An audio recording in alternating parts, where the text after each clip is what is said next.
Welcome to this deep dive into the Manual of Patent Examining Procedure, the MPEP. Glad to be here. Today we're jumping into Chapter 2100, focusing on Section 2151. This is all about the really big changes the America Invents Act, or AIA, brought to patentability, specifically Sections 102 and 103. That's right. It's a critical section for anyone dealing with patents filed recently. It fundamentally changed the game. Absolutely. So if you're working in this field, studying for the patent bar, or, just trying to understand modern U.S. patent law, this is key stuff. Our mission today, unpack these core concepts. And the biggest headline is the shift away from the old first-to-invent system. Right, to what we now call first-inventor-to-file, or FITIGF. Let's start there. What did that shift actually entail? Well, the core idea laid out in AIA 35 U.S.C. Section 102A1 is that your right to a patent hinges on being the first inventor to get that application filed. But, and this is crucial, you lose that right if the invention was already out there patented, published, in public use, on sale, or otherwise available to the public before your effective filing date. And the otherwise available part sounds quite broad. It is. And another huge change is the scope. Pre-AIA, the focus was often on activities within the U.S. Now, it doesn't matter where that public disclosure happened, anywhere in the world. Wow. So a journal article published in, say, Germany, or a conference presentation in Japan, that counts just as much as something published here. Exactly. It makes the prior art landscape truly global. You can't just limit your searches or concerns to the United States anymore. It really elevates the importance of thorough worldwide searching. That's a massive change from the old system, which had different standards for foreign versus domestic activity, right? Precisely. The pre-AIA system often had higher hurdles for certain foreign disclosures to qualify. The AIA basically leveled the playing field. If it's public anywhere before you file, it's potentially a problem. Okay, so that's Section 102A1, prior public disclosures. But MP 2151 also points to Section 102A2. What does that add to the mix? Right. Section 102A2 adds another category of prior art. This involves U.S. patents and, importantly, published U.S. patent applications that name different inventors but have an earlier effective filing date than your application. Ah, so even if something wasn't maybe widely public in the sense of a journal or conference, an earlier filed application sitting in the USPTO system by someone else can block you. Yes, exactly. It treats these earlier filed U.S. patent documents themselves as prior art as of their filing dates, provided they name different inventors. It's another layer to consider what others have already filed, even if it hasn't issued as a patent yet. So the system prioritizes not just public disclosure, but also earlier filing within the patent system itself. Correct. It reinforces that first inventor-to-file principle. Okay, that sounds like a lot of ways an invention might be anticipated or made obvious. But the AIA, and the MPEP explains this, builds in some exceptions, right? Particularly under Section 102B. These seem really important. Absolutely vital. Section 102B provides exceptions, sort of safe harbors, mainly revolving around the inventor's own activities or activities derived from the inventor. The most well-known is the one-year grace period. The grace period. Okay, how does that work? Let's use that classic example. An inventor presents at a conference.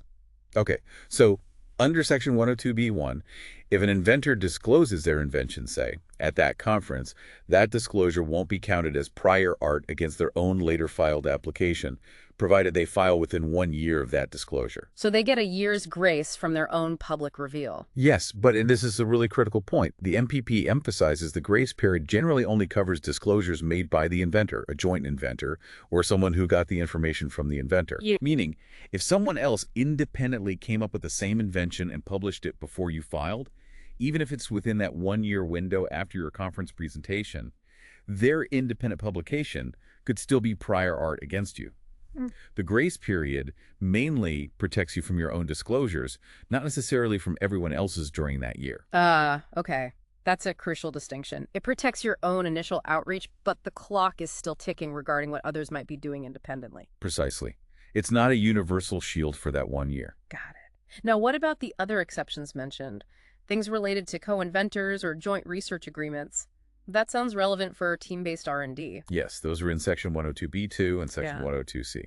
They're designed to prevent collaborators from inadvertently creating prior art against each other under certain conditions. Like when? Well, Section 102B2C provides an exception if the subject matter disclosed in an earlier patent or application and your claimed invention were either owned by the same entity, subject to an obligation to assign to the same entity, or were part of a joint research agreement that was in effect before your effective filing date. Okay, so if two companies are working under a joint research agreement. Right. And one publishes something stemming from that agreement, it might not block a patent application filed by the other partner on an invention also stemming from that same agreement, provided the agreement was in place beforehand and the invention falls within its scope. Section 102C helps define the terms for that joint research agreement exception. So it facilitates collaboration without necessarily penalizing the partners for sharing information related to the joint project. But the key is having that agreement formalized before the invention's effective filing date. Exactly. The timing and the scope of the agreement are critical for that exception to apply.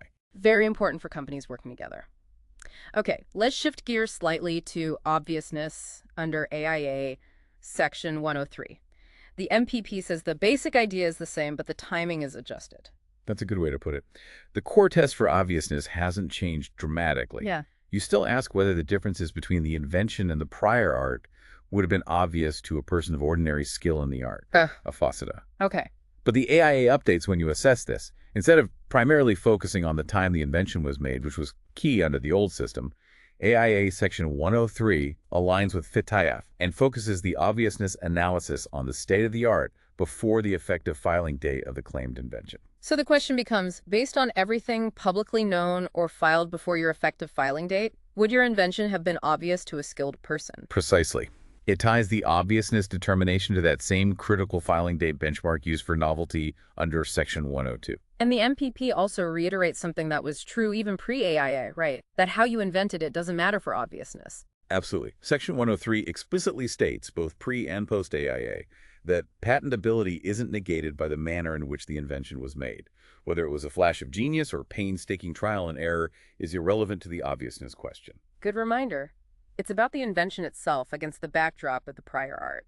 Now, Section 2151 also mentions that some parts of the old Section 102 are gone or changed, what got removed. Yeah, several subsections of the pre-AIA Section 102 are basically defunct for applications examined under the AIA framework, specifically pre-AIA Section 102C on abandonment, 102D on certain foreign filing effects, 102F on derivation, and 102G on prior invention by another in the U.S. So things like proving someone abandoned their invention or arguing you invented it first even if someone else filed first, those specific pre-AIA provisions are out. Largely, yes. Issues like derivation, someone stealing your invention and filing first, are now handled through specific derivation proceedings, which are different from the old interference practice. Abandonment might be relevant in other procedural contexts, but not as a direct Section 102 bar in the same way.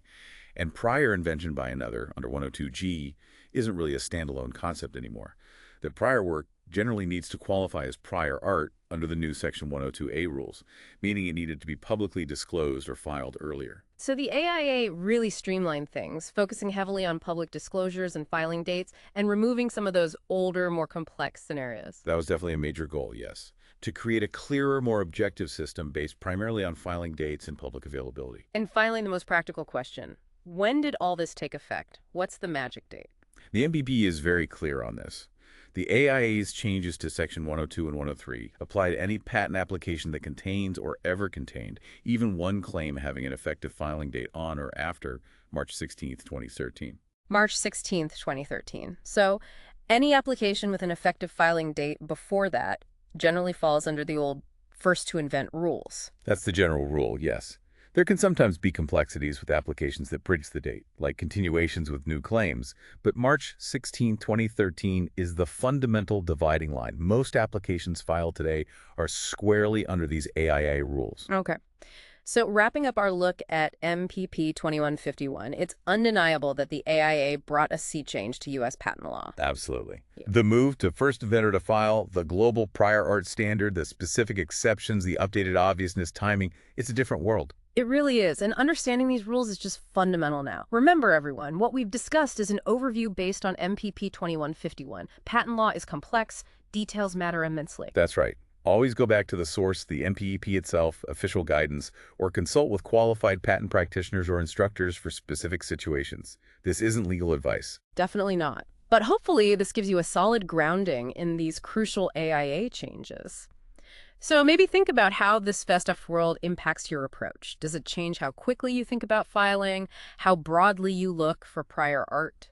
Good questions to ponder. Hmm. Staying informed is key in this field. Indeed. Keep exploring, keep learning. Thanks for joining us for this deep dive into the MPEP. Thank you. We look forward to our next exploration of U.S. patent law. This project would not be possible without the organizational vision and direction of Mike Shepard, who serves as our creative director. This summary of the MPEP was generated using AI tools, including ChatGPT and Notebook LM, and may contain errors or omissions. It is provided for general educational and informational purposes only, and is not legal advice or a substitute for formal instruction. For authoritative guidance, consult the official MPEP, a qualified instructor, or a registered patent practitioner.